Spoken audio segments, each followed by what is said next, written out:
Feminism is toxic. It is unnatural. It distorts dharma.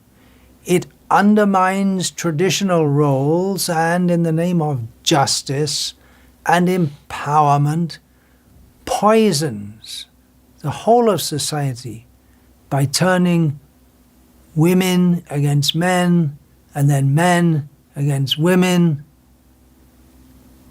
Feminism started off with some maybe reasonable sounding demands, but it became so nasty that even many women do not want anything to do with it. Feminists might think of opponents like me as their enemy, but actually feminism is the worst enemy of women because it perverts their natural femininity. It denies their natural motherly feelings. It encourages them to be lesbians. And it makes them into horrible people, always complaining, always angry, overall repulsive. Previously, for generations, women were content as wives and mothers, but feminism makes them perpetually discontent. Feminism is clearly a product of Kali Yuga, but it has deeply influenced Vaishnava society today. No doubt, those who promote the normalization of female Diksha gurus, female GBCs, female temple presidents, and so on, are doing what they think is proper and best according to their understanding of what Srila Prabhupada wanted, and they claim that opponents like myself are opposing Srila Prabhupada's wishes. However, opponents like myself have considerable grounds and considerable evidence to maintain that this is not what Srila Prabhupada intended, and it is not in the best interests of the great movement that Srila Prabhupada set in motion in the Western world. Now, obviously, feminism in ISKCON is not exactly the same as the manifestations of feminism in broader non-Vaishnava society. ISKCON's feminism takes the spiritual principle that we are not the body, but it takes it without the traditional understanding of how this spiritual principle is to be applied in practical life among conditioned souls and less than perfect transcendentalists. So we have Vaishnava feminism, sounds like an oxymoron, with the same basic credo as secular feminism, which is what Srila Prabhupada called artificial equality between women and men. On principle, Srila Prabhupada was against women in leadership roles. How can you deny it? It's clearly there in his books. Practically also, he didn't make any women GBCs. His policy was not to make women temple presidents, definitely no women sannyasis. And when he named 11 devotees to take up initiating roles, they were all men. So having women in leadership in Vaishnava society is clearly influenced by mundane ideas of equality, artificial equality. For years, the leadership within ISKCON has been promoting a feminist narrative, but still, many devotees know that it doesn't fit with what they read in Srila Prabhupada's books.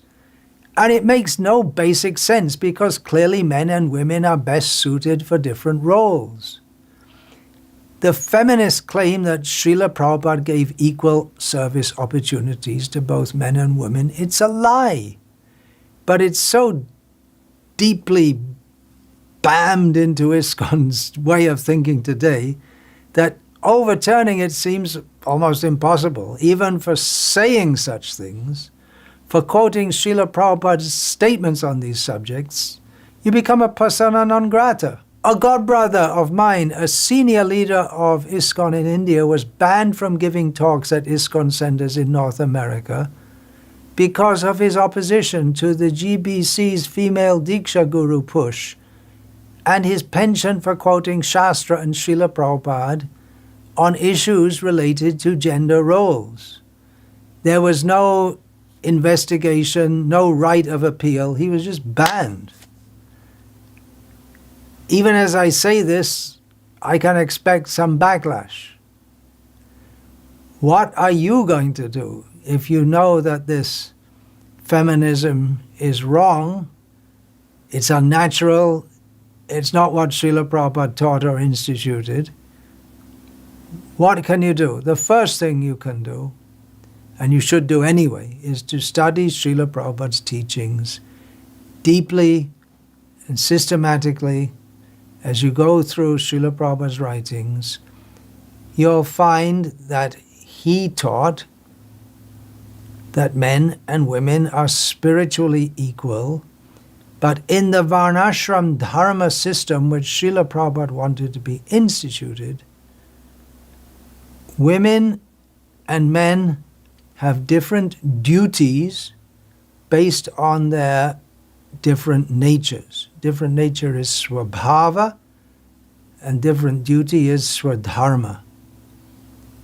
So it didn't change in the modern world. It didn't change since 1977 that women's swabhava, their basic nature, is different to that of men. It's not antiquated. It's not oppressive to say this. Now, we want devotees to not be fanatical, to understand all these points very clearly. There are various statements in Srila Prabhupada's books, nuanced statements on all different kinds of topics. To understand this topic very deeply, please read my book, Women, Mothers and Masters, which was banned by the GBC before any of them had ever read it. You get the idea of what we're up against. Anyway, if you study the issue based on Shastra, based on Srila Prabhupada's teachings, and based on just look around you and see, you can understand that this idea of artificial equality, it's unnatural. It's based on lies. It's anti-dharma. It's not just an opinion to say this. Feminism is based on the false premise that men and women are interchangeable, that traditional roles are oppressive, and that hierarchy means exploitation. Feminism leads to quarrel, family breakdown, and disobedience and offense to Guru and Shastra. It's not much quoted nowadays in ISKCON, but Srila Prabhupada used to quote it. You can also quote it. Nastriyam swatantratam arhati. Women should never be given independence. We don't say this to demean women, but to uphold dharma as it is. If you don't believe me, read Srila Prabhupada's purport to Bhagavad Gita, chapter 16, text 7. A book for mass distribution, the basic book that all entrants into Krishna consciousness should study to get the basic understanding of what Krishna consciousness is all about. In that chapter, discussing the nature of the demons, Srila Prabhupada writes, now, in the Manu Samhita, it is clearly stated that a woman should not be given freedom. That does not mean that women are to be kept as slaves, but they are like children. Children are not given freedom, but that does not mean that they are kept as slaves. The demons have now neglected such injunctions, and they think that women should be given as much freedom as men. However, this has not improved the social condition of the world. Actually, a woman should be given protection at every stage of life. She should be given protection by the father in her younger days, by the husband in her youth, and by the grown-up sons in her old age. This is proper social behavior according to the Manu Samhita. But modern education has artificially devised a puffed-up concept of womanly life, and therefore marriage is practically now an imagination in human society. The social condition of women is thus not very good now, although those who are married are in a better condition than those who are proclaiming their so-called freedom. The demons, therefore, do not accept any instruction which is good for society, and because they do not follow the experience of great sages and the rules and regulations laid down by the sages, the social condition of the demoniac people is very miserable. I'd like to ask ISKCON's great champions of feminism what they think Srila Prabhupada means when he refers to a puffed-up concept of womanly life. What does Srila Prabhupada mean? Like, modern education has artificially devised a puffed-up concept of womanly life. What does that mean? Now, it is a fact that Srila Prabhupada made extraordinary adjustments for introducing Krishna consciousness in the Western world, but he also certified the so-called civilization and the outlook of the Western world or modern civilization to be insane and soul-killing. And he wanted to benefit the world by reintroducing Varnashram Dharma.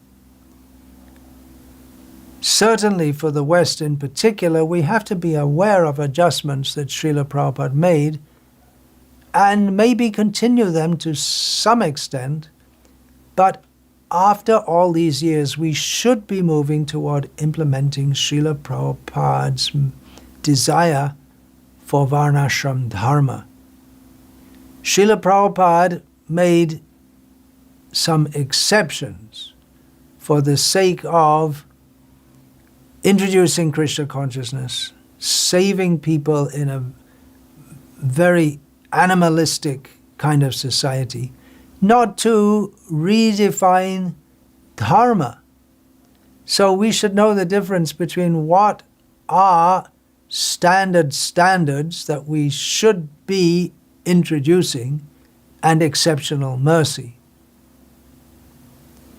We should see why Srila Prabhupada adjusted, what he adjusted.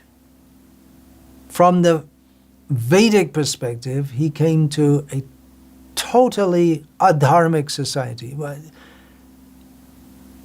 The whole situation was one of dharma sankat, where what is to be done, it's very difficult to say, because whatever you do, you are going to be in a situation where it's very difficult to practice dharma properly. Sometimes it's necessary to make adjustments. When the situation is so bad, you have to make some adjustments to time, place, and circumstance. And Srila Prabhupada, out of his great compassion, allowed divorce, brahmacharini ashram, and so many things that were needed just to get Krishna consciousness going in the beginning. But he did want to introduce civilized standards of human life. That means Varnashram Dharma. So we should understand all these points. And that will protect us from... Prabhupada wanted equality, revisionism. Exceptions in exceptional circumstances should not be institutionalized as new norms. Feminists teach that actual femininity is weakness. But Kunti, Sita, Draupadi, Shachimata, they were all strong women. We can encourage devotee women to aspire to be like them, not to imitate men or to chase the feministic dream of the woman who conquers all, or how Sita is killing Ravana and Ram is hiding away somewhere. Honoring a woman's feminine nature, her feminine dharma, that's not oppression.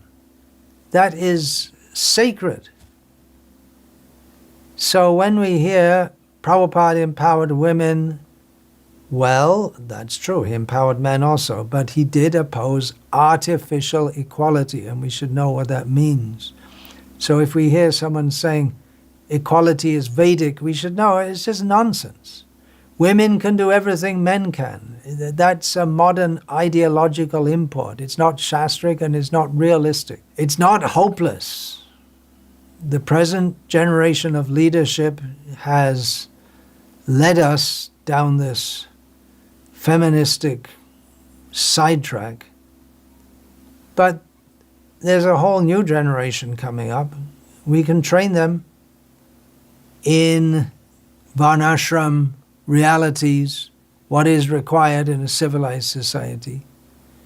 There are online blogs, you can make study groups, exploring what are gender roles in civilized society, varnashram society, family duties of men and women according to Shastra and tradition, and leave out all the pop psychology and modern sociology, and encourage young men also to lead and protect and train. Let men take their roles. And encourage women to honor service with chastity as their strength, not something to be thrown away. Chastity is a point of honor, not shame. Marriage, healthy families, according to traditional Vedic norms. We need a strong grihastha dharma as the foundation of a healthy Vaishnava society. You'll be labeled a misogynist, regressive, patriarchal, and other terms imported from secular demoniac feminism. Just don't worry about it too much. Oh, we have a new term also, neo-smartas. Don't be provoked. Remain steady. As far as possible, be calm. You can expect to be pilloried and harassed. Remain dignified. We have the backing of Shastra, tradition, the Acharyas, Srila Prabhupada. As far as possible, don't attack persons, but attack false ideas. Avoid bitterness. Understand what is the right thing. Practice it as well as you can within your jurisdiction. Pass it on to others. You'll find institutional channels are closed. You won't be allowed to give seminars or talks on this in ISKCON temples. If you try speaking on this, you'll be banned, even if you're just quoting Srila Prabhupada. But everything is not within the institutional framework of ISKCON. You can have private study groups. You can teach the youth. You can make videos like this. We have to try to protect sincere souls from ideological confusion, even if it means going against the popular trend. And there are still some GBC members, leaders, senior devotees who are loyal to Srila Prabhupada's original vision, who can understand what it is. It's not easy to oppose feminism in Vaishnava society. It will be seen as rebellious, but it's a service. It's a difficult service, but it's required for trying to protect Srila Prabhupada's contributions from modern ideological corruption should be done by citing Shastra with a lot of patience, because you're up against people that don't want to listen, that will ignore you or twist what you say, sidetrack the discussion. So you have to continue with faith in Guru, Sadhu and Shastra, with humility, loyalty to Srila Prabhupada and Sadhu, Guru, Sadhu, Shastra. Unfortunately, there's never been any attempt by the powers that be to have honest and frank discussion of these issues. This is the reality that I and others have been up against for over 25 years. Anti-feminism is like an underground, suppressed subcurrent. However, it can't remain underground forever unless ISKCON wants to remain cut off from what Srila Prabhupada wanted forever. You can't have Varnashram and feminism. And Srila Prabhupada wanted Varnashram. What do we want to choose? Don't get too much into the us versus them mentality. We want to honestly do what is best, not that we're deliberately looking for fights or trying to prove ourselves better than others. So stay spiritually grounded, strong in our principles and practices, and understand that this battle, it's not something political or social. Well, it is, but really at the basis, it's a spiritual struggle for the very heart of the most important manifestation of Chaitanya Mahaprabhu's mercy in the world today.